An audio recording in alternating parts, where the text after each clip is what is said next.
Hello everyone, in this video I'll be covering some of the best subclass mods in Baldur's Gate 3's patch 7 mod manager. We actually got a lot of really great ones that have been added to the in-game mod manager, and this covers a lot of 5th edition rule set subclasses that are now in the game. So this is a mod made by Sumra Dagnoth, and they've compiled all of their fighter subclasses into one mod here. This is incredible because I previously used this from Nexus Mods. And they also have ported over their Barbarian subclass mod, which features things like the Ancestral Guardian, the Battle Rager, the Beast, Giant, Juggernaut, Storm Herald, and Zealot Barbarians. And here with the Fighter, we also got the Arcane Archer, which gives you unique abilities to cast different attacks here. So different arrow attacks, very cool. You get different lore for the Arcane Archer. There's also the Banneret, or the Purple Dragon Knight Fighter. The Psi Warrior, which is somewhat like it's similar to the Battlemaster Fighter, but it uses psionic energy die and it's more psychic damage focused, perfect for Lae'zel. We also got the Rune Knight, which allows you to use runes to empower your attacks. The Samurai, which a lot of people are excited for. The Brute, and also the Cavalier. So got some cool ones there. I'm also covering different mods like the Shield Master and the Green Knight. And I think soon, this isn't in the in-game mod manager, just want a little sneak peek here for you. But these mods are also made by Sumra Dagnoth here, and they're on Nexus Mods. I'm hoping to see these come soon to the in-game mod manager. So the Way of the Astral Self gives us a little force arms to deal additional damage. Arms of the Astral Self. The Way of the Kensei. Now this one a lot of people wanted. It's a monk that uses weapons to do their monk attacks with, which is super cool. Also got the Way of the Long Death. I know there's some people in the comments that have been asking for this mod for a while, and I think it's coming. I mean, the other mods from this creator have made their way to the mod manager. That's a good sign. This one's cool because you can do an area of effect frighten on a bunch of targets. And then we also got the Way of the Sun Soul Monk. So these are some cool ones. I'm not going to focus too much on them because they're not in the in-game mod manager yet. But I also got some fun ones like the Circle of Wildfire Druid to talk about. And in addition, we also got a few cool Cleric subclasses. There's a ton of Cleric subclasses. But I'm mostly going to be focusing on the Order domain today. I've done a build guide for the Twilight domain, the Forge domain, the Scorch domain, Shadow domain, but Order domain, really cool. And also, in addition to this, we also got the Paladin Oath of the Eldritch Hunt. This is a very fun one, and it's quite strong. You're sworn to the eradication of the unnatural, the aberrant, and the alien. So, goodbye, Mind Flayers. This is a fun one. I really enjoy it. We also got ourselves the Vengeful Farmer Sorcerer. This is super funny. I love this one. And I said to highlight this because this is just cool. This mod creator also made some other class mods like the Wild Heart, which I previously did builds for. Really great mod. So yeah, I guess first things first, we'll get into the fighter subclasses because they're all quite interesting. So the Arcane Archer, it basically gives you the ability to, you get your prestigitation here, but you got a ton of different arrow attacks. You get 2 of them per short rest, so you don't get a whole lot of arrows, but they do have some pretty nice effects, and there's likely going to be mods that'll change this class around as well to make it a little bit stronger. But yeah, there's cool ones here, like the ability to add 2d6 additional psychic damage on top of your weapon damage. So it's a very strong archer class. This is, I mean, typically the strongest archers were the fighter, but also the bard, because they do get the slashing flourish, allowing to shoot 2 bow attacks. This is a bow attack plus 2d6 psychic, which is really great. And you can choose your allies within 9 meters of the target. The target makes the target succeed a wisdom saving throw or is charmed, so they can't, and the chosen ally won't get attacked by them. We also have the Bursting Arrow, which does a 2d8 or 2d6 of force damage, and all other creatures within 3 meters take the 2d6 force damage as well. Enfeebling Arrow, creatures hit by this arrow takes an additional 2d6 necrotic and must succeed a Constitution saving throw, or the damage dealt by this weapon is halved until the start of the next turn. So yeah, they'll still take damage on a fail. And we also got ourselves the Grasping Arrow here, doing 2d6 of poison damage. And speed reduced by 3 meters, and it takes 2d6 slashing damage the first time each turn it moves without teleporting. The brambles can be removed if the target makes a strength saving throw, or if an ally uses the help action. So this is like, it locks them in place, but they'll take damage from moving, which is huge. Now, one of my favorite arrows here is the Piercing Arrow. Basically, just does a big straight line attack, doing piercing in all targets within a 9-meter radius. It does normal damage plus 1d6 extra piercing damage. And yeah, each creature in a line will take a shot. So this is cool. This is like typically a very popular ranger type attack in other games where you just shoot an arrow through multiple targets. This is the same thing, but for the fighter. We also got the Seeking Arrow, which turns your arrows into somewhat of a magic missile and deals additional 1d6 of force damage, and it can curve around and hit targets. So similar to magic missile, this is extremely useful. I like it. Additional damage. And then Shadow Arrow does 2d6 of psychic damage, and they won't be able to see further than 1.5 meters away at their next turn, so you can blind the target almost. Really cool. I love the Arcane Archer. This is a very fun one to mess around with, because who doesn't like using arrows? So you get the arcane charges and then also the arcane lore. The purple Dragon Knight Banneret is a buffing fighter. Now this is likely the weakest of the fighter subclasses. It gives the rallying cry, so when you use your second wind, you can choose up to 3 creatures within 18 meters of you that are allied with you. Each one regains 3 health points, provided the creature can see or hear you. This scales up as you level, so it becomes 12. So yeah, whenever you use second wind, you can basically use second wind on your entire team, which is pretty nice, but not super strong. In addition, the Psi Warrior, this is my favorite one. So you awaken the psionic powers. The Psi Warrior is a fighter who augments their physical might with Psi infused weapon strikes. So what this does is you get psionic energy dice, and you can use these to fuel different attacks.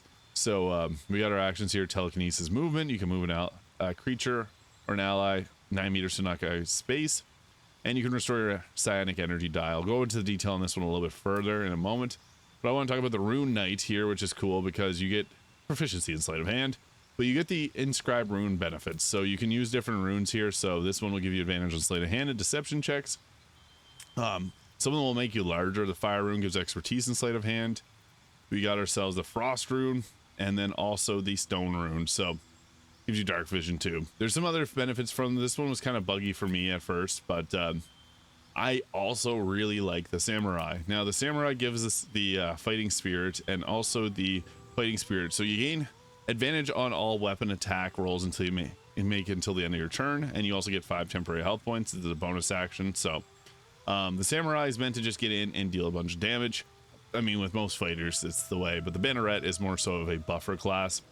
We also got the brute here, which does additional damage when you target someone, when you are proficient with your weapon. So fighters are proficient with pretty much every weapon. And the Cavalier also gives us, as long as you're not incapacitated, you take 1/4 less falling damage. Additionally, on your first turn in combat, your movement speed increases 9 meters. So there's no horses in Baldur's Gate. They talk about horses in Baldur's Gate, but there's not a single horse in the game. And you also get the unwavering mark. You can mark a target. It gets disadvantage on attacks not directed at its marker. Deals additional damage to anyone other than its marker. If the Cavalier gains extra strike against it on their turn. So yeah, you mark a target, go in, get an extra attack against them. It's pretty effective. I want to show off the Psi Warrior here though. This one is really fun because some of the effects that you get at higher levels are really cool. So get the classic feat there, we get ourselves that extra attack, and then we'll get ourselves some extra benefits of this. So I guess the extra feat and the Psi dice you can use for different attacks here. So Psi powered leap does bonus action leap, propel your body and your mind and fly to a target. Then we also got ourselves the telekinesis thrust push, so you can use your psionic strike within 3 meters horizontally from the direction or position you meet, and you can knock the target prone with it. So some pretty cool little effects there. I guess I ran out of leveling, but you also get the telekinesis movement here. So with this, you can move your teammates around, so you can just go like that and boom, reposition them if they need to. Pretty cool. You also got the Psi powered leap, which has cool it has some different animations here, which I think is nice. So I just want to showcase that a little bit, but I'll show off some of the other fighter subclass. So the Green Knight, this is made by Wildsong XXL. This mod is also, they made a few mods that I really enjoy, like the Vengeful Farmer and also the Wild Heart, which I've covered in previous videos. But this is a class that it's like an Eldritch Knight, but with Druid cantrips. So you get the classic Shillelagh, all the other Druid cantrips, and the Druid Expel. So you get the ever powerful Thunder Wave, which is nice. What's cool about this class is it's not broken overpowered, but it has a cool flair for people that want to play a class that's dedicated to being like a fighting version of the Druid. So you don't get a lot of extra spells. It's not as good as an Eldritch Knight because the Eldritch Knight can be overpowered with the throwing builds. But you get Nature's Fury here, so call upon the power of the wild to increase your strength by 2 and possibly make nearby creatures fearful. So bonus action rage type attack. You get some good the Druid gets great spells, so like Spike Growth and Hold Person, 2 great crowd controls. Hold Person on a fighter is really useful because you get critical hits at close range. And then you also got like some defensive ones like the absorb elements, which will add extra damage types to your attacks, which is really, really useful. The Green Knight's fun. I really like this one. As far as fighter subclasses go, it's not overpowered. It's just a fun one. You can't be hit by difficult terrain, and your allies aren't hit by difficult terrain. You can't be restrained, paralyzed, and you gain resistance to poison damage. Really nice. I enjoy the Green Knight quite a bit, just because the fighter itself is a good class. Getting that extra attack is really useful. So, also, I wanted to touch on the Oath of the Eldritch Hunt. So this mod was made by Nevity here, and it's meant to be similar to Bloodborne, which I am a huge fan of. So it's a single target damage based class. You get your Relentless Pursuer here. So mark your prey with Relentless Hunger of the Hunt. For your next minute, each time you strike the marked target, your body feeds in the bloodshed, restoring health points equal to your charisma modifier plus proficiency bonus. So it's like upwards of 10 healing, which is nice. The more you endure, the stronger you become, pushing beyond your limits. And then you also get the Oath of the Eldritch Hunt tenets there. So with this, as we level up, we actually get some really useful attacks. Like we get the ability to just make a bonus action attack, which is nice.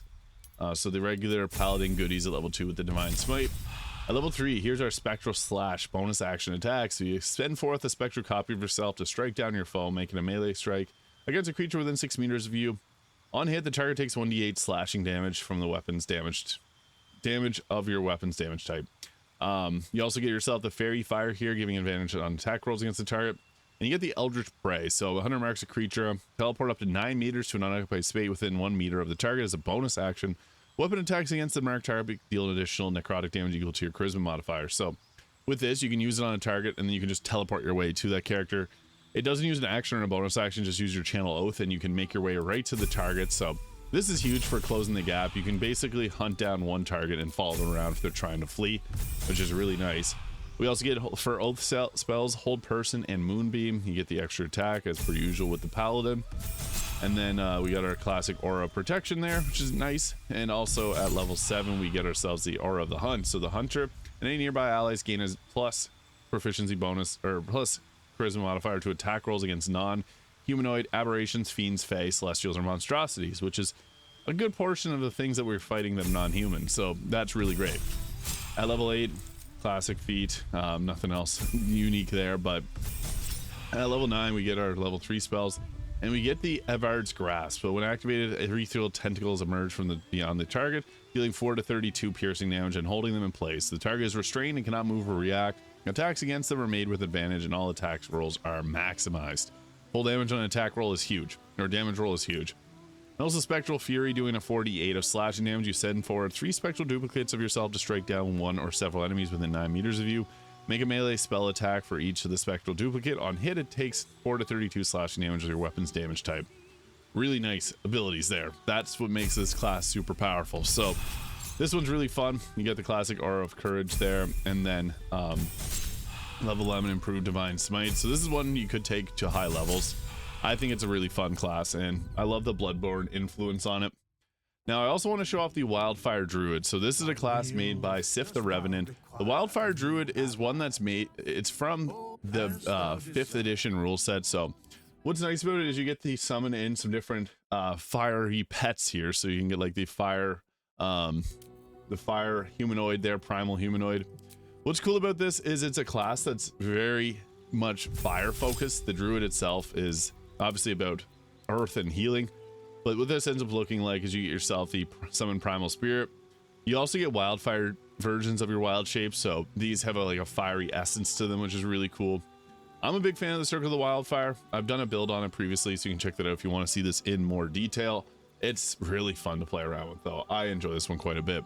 I really want to focus on the Sorcerer, the Farmer's Revenge, because this one is really funny to me. The Vengeful Farmer. You turn back in your life of an adventure to live peacefully as a farmer. Thanks to raiders destroying everything you held dear, now rekindling your power and adventuring with the aid of your surviving farm animals. So you get a chicken companion at level 1 here, and then you also get the Shantia's Blessing, so increase companion's armor class and gives them a little buff. You get Creator Destroy Water and Animal Friendship, and the usual suspects for the sorcerer spells. What I like about this is it has a lot of summons, and I'm a big fan of any type of class that focuses on summoning. I will be doing a video soon on the best summoning classes, because I've been asked to do a video covering that, because there's a lot of great summoning based classes in this game. So the mods have been incredible. and just have to highlight them. But we're just going through here so I can show off some of the more effects that you get from this class. It has some cool summons as we get into higher levels. I guess you can see them at level 6. So once we make it to level 6 here, we get ourselves Jontia's Blessing 3, we get Daylight Sphere, and we get Plant Growth. And as we continue to level up, you also get your choice in companions. So we got a sheep companion, ox companion, or a pig companion. I want to take the pig there just to show that off. They're not strong, but you're also a sorcerer. You got enough power, and also you can take a level dip in the wizard to take minor and major elementals if you really wanted to. So you could really go hard with that if you wanted that nice boost. So there's a lot to like here, and I'll just take it all the way up so you can see what it all gets. And some more cantrips here. Nice choice in spells. The sorcerer itself is very powerful, so this class is powerful by nature. Jontia's Blessing, Sunbeam, and Hero's Feast. So that's our level 11 spells. Pretty great choice there. And now I'll show you what this looks like. So we got our chicken companion, so we can pop that down. And we got ourselves a chicken. 606 health, but we can buff it up. And we also got a pig. So chicken and pig. Too funny. And then we also got the Jontia's Blessing too, so we can use this to buff them up even higher. And yeah, now it has 59 health. The pig, it's got Poison Spray, hopefully not coming from the rear, and Blade Ward. And it also has the Infectious Bite, 2d4 of necrotic damage. The chicken has Ren Vision, so it's kind of like the Raven. I don't know what's going on with my summoning mods, but a lot of them have their heads tilted in a really weird way. And then also beak attack there, so yeah, cool little class mod. I just had to highlight this one because I thought it was really fun. But also the Order Domain Cleric. This mod is made by Incognito Burrito. I'm a big fan of burritos, so love the name. Now with this, you get the Voice of Authority, so when you cast a spell level, first level or higher, that targets one or more allies, you may grant that one of your targets a special attack on their turn that uses a reaction. It's really nice. Order Domain's Channel Divinity. All creatures within 30 meters must succeed a wisdom saving throw or be disarmed and charmed for 2 turns, which is awesome. Embodiment of the Law level 6. 4 times per long rest, you can change the casting time of your enchantment spells from an action to a bonus action. Enchantment spells are very strong. It's like your whole person. So, and also command. Very, very useful. So Divine Strike Psychic, which at level 14 becomes 2d8 when it's regular 1d8 at level 8. And the Order's Wrath at level 17. So when you hit a creature with a Divine Strike, you may curse until the start of your next turn. The next time that a creature takes damage, it'll also take an additional 2d8 of psychic damage. This can be featured toggled on or off. So yeah, this one is cool. Heavy armor proficiency as well. This class, it's a lot of fun. I just can't say enough good things about it. I also want to mention briefly the Shield Master Fighter. So this is made by the true Aya Layman, and it basically makes your shield into a weapon. You can throw it around, and yeah, it's a pretty fun class. Nothing too simple or nothing too complex, but the fighter is a pretty simple class, so that's great. I'm going to be doing a video soon here on the Path of the Skull Collector Barbarian, because this is one of the most in-depth and complex mods made by Al Montes and Tom Foolery. So this one's really, really interesting. You get the Whispers of the Grave there. The Skull Collector, you collect skulls, basically, and there's different items that you can grab here, which will give different effects. So this one here, Attune with a Hobgoblin Champion, enhance your physical power, unlocks Friendly Strike, Absolute Power, Galvanize, Fast Hands, and Beast Familiarity. Strength improves by 1, initiative rolls reduced by 3. So different ones comes with the pros and cons. Bound with Draw Ragslin into the Phase Spider. I'll be doing a future video on this just because there's too much to talk about in this one, and I just think that it's better left for another video. But I'm excited. Sumer Dagnoth's mods here with the fighter and the barbarian, and hopefully soon their monk subclasses are incredibly well done. So hope to see these soon in Baldur's Gate 3, because the mods themselves are really great. I mean, meant to say soon, hopefully we'll see them on console, because I know a lot of players want to see that. So just want to cover some of the best subclass mods in Baldur's Gate 3. This is at two months after PC Mod Manager got released, about a month after console. So we got some great things cooking here and many more to come. So just want to highlight some of these mods. Thank you so much for watching. If you found this video useful, please hit the subscribe button below, and I'll see you all in the next video.